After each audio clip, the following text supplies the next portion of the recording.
Hi everyone, welcome to just like 5 minute Sabbath School Summary. We are now in the lesson 11 titled, What More Could I Have Done? Have you ever been perplexed in trying to understand the providences of God? How does it comfort you to know that all such things will be made plain in the end? Of course, yes. There have been times when I struggle to understand God's providences, especially when facing difficulties or seeing injustice. Why does God allow suffering? Why do the wicked seem to prosper while the righteous struggle? These are questions many believers have asked. Next week's lesson reminds us that God's love and justice operate alongside human free will. Because love cannot be forced, God allows choices. Even when they lead to suffering, however, He is still in control and works all things for good. We find that one in Romans chapter 8, verse 28. Jesus told His disciples in John 16:33, "In the world you will have tribulation, but be of good cheer. I have overcome the world." These verses reassure us that even when we don't understand His ways, He can trust His heart. 1 Corinthians chapter 13, verse 12 also reminds that what is unclear now will one day be revealed. For now, we see His mirror dimly, but we face to face.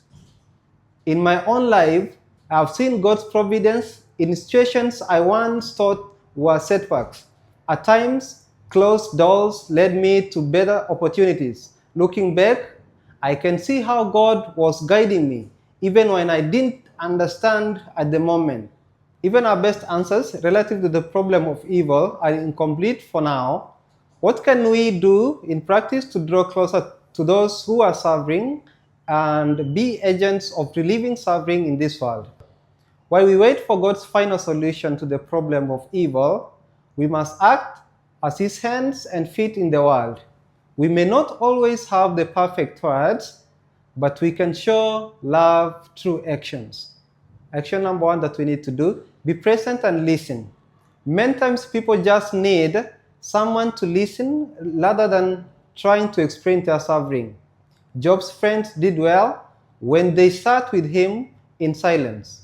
Job chapter 2, verse 13. But they failed when they tried to explain his suffering.